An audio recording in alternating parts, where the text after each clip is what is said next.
Hello there folks, I'm Dan Brown from a sort of interestinglife.com. You're joining me on board good old Narrowboat Tilly, and today we're going to be writing a letter or two. Now, I've got my full official proper letter writing kit, which is my Basel & Bond paper and envelopes, my Lamy Vista fountain pen with cartridge converter in there. I don't know why I always have green ink for this, but there you have it. And of course, the final finishing touch, my good old wax seal and sealing wax. So we've got my little desk at the front here, and I'm using this map here to basically take away any of the roughness of the actual desk surface itself. Although in this case, because I'm writing on an actual pad, it doesn't really make any difference. But just in case I forget and start tear a sheet off and start writing on there, these are the guidelines that come with the actual sheets. So just in case I do forget, I like to always just put something down just to make sure that you're taking away the roughness to then interfere with your actual pen strokes. Again, these are the ridiculous sort of over the top things that I've steadily learned over the years when it comes to writing and bits and pieces like this with actual pens. I haven't got my proper dip pen set at the moment, as that is... I'm not sure if my friend has got it at the moment, or I don't know, but it's not here.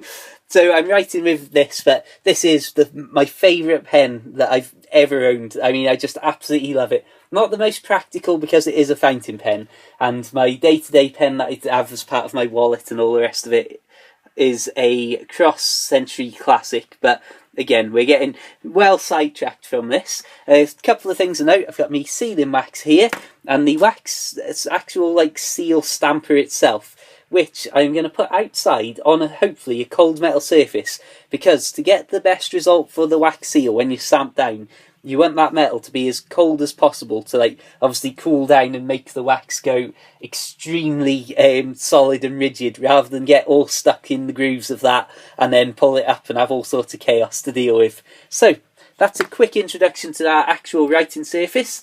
Let's get into it. I decided to not show any of the actual letter writing itself because, firstly, nobody can read my writing whatsoever, which I should have really probably mentioned before this video started and before I ever mentioned people getting letters sent out to them. But also because obviously the very first line of the letter inherently contains somebody else's name, whoever that may be. And I just thought I would point out one of the things that I do like with these and the Basel & Bond paper and envelopes. I'm not sure what old size paper it is, whether it's foolscap or whatever the old sizing was pre-A4, but they're really small and the envelopes are really small too. Anyway, let's get on to the wax seal. Just to make it absolutely certain, we've definitely got our letter in the envelope. You'll see that these are already sticky anyway, but that's not part of the fun if you don't use the proper wax seal method. So, here we go. Now, I've got to try and figure out exactly how this is done properly. So I've had trouble in the past with which way I'm meant to be holding the little wax seal candle thing here. Now, just make sure everything's all just about in shot. Let's see, is that nicely lined up? Yeah, that'll do. No idea how this video is going to turn out. So,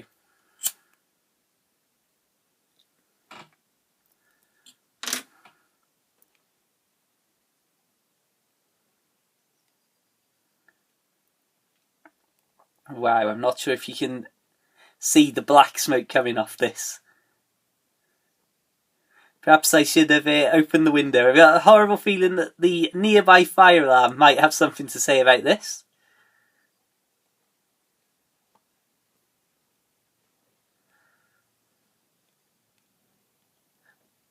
I feel I may have made a slight mess of this, and hopefully this is not too liquid. Let's see. Our stamp just to test out how much space we might need. That's more like what it should be looking like, I think. Really thick drops coming down there.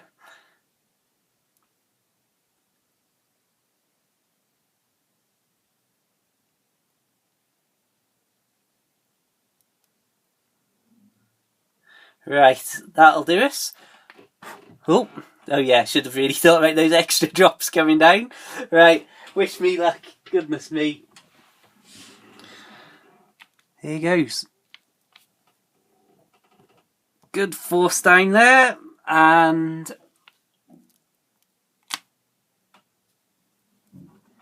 Well, my friends, if we have a close-up look here, I've got to say, that doesn't look too bad at all. You can see where it's a bit tarnished and a bit black from where I had the candle burning too hot and it was just pouring very liquid wax out. But, all in all, considering I haven't tried a wax seal for a long time, if I can get that a little bit better in focus, there we are, I'm very happy with that. Certainly I should have thought about, after I blew it out, that it would still be dropping these little drips of wax around.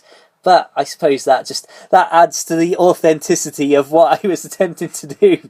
So there's your envelope sealed with a wax seal, and there's something just pleasing about how smooth and all of, well, I suppose it's when you're writing and when you're doing things in a non-wax format.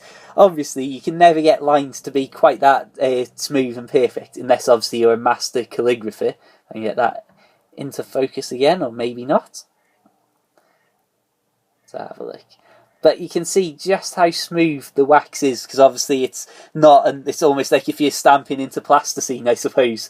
And that's what I really like about it. It's got that, I don't know, that pure sort of perfect look, and even just these parts where it's just where the wax has dripped itself. On that note, just before we wrap things up, I'll say thank you very much for watching, and I hope that for the people who signed up to this channel back when I used to post loads and loads of notebook videos and stuff will be happy with my return to paper-based videos of this one, and I hope that you'll stay tuned, as I'm going to start trying to do more diary things and more organiser-focused things, as I've got absolutely all sorts going on, and even just here, I'm trying to organise my videos and stuff in a plain notebook rather than a proper actual organiser, so all sorts of stuff to talk about in that field, and I know that there's been a lot of people very frustrated that I haven't been posting more of that sort of thing, so I apologise, and there'll definitely be more coming very soon. Anyway, I suppose wrapping things up, if you're expecting one of these letters, I hope that you'll be pleased with it and I hope it arrives all intact. Feel free, as always, to subscribe, check out my other videos, loads of boating and outdoors, biking, goodness knows what else, paper-based stuff, wax seals, who would have ever thought it? So, on that note, let's finally wrap things up. Thank you very much for all the support on Patreon from everybody over there. Thank you very much for all the support just from everybody who tunes into these videos and shares them and spreads the word and all that sort of stuff. Thank you. Well, just thank you. If you want to, then please do consider liking the Facebook page, or even adding me personally on Facebook and Twitter for loads of photos and general updates and all that sort of stuff. Feel free to check out my narrowboat books on the Kindle. Find all the links to those in the description, as with everything else just mentioned. And until the next time, keep it pen worthy, keep it boat worthy, and of course, farewell.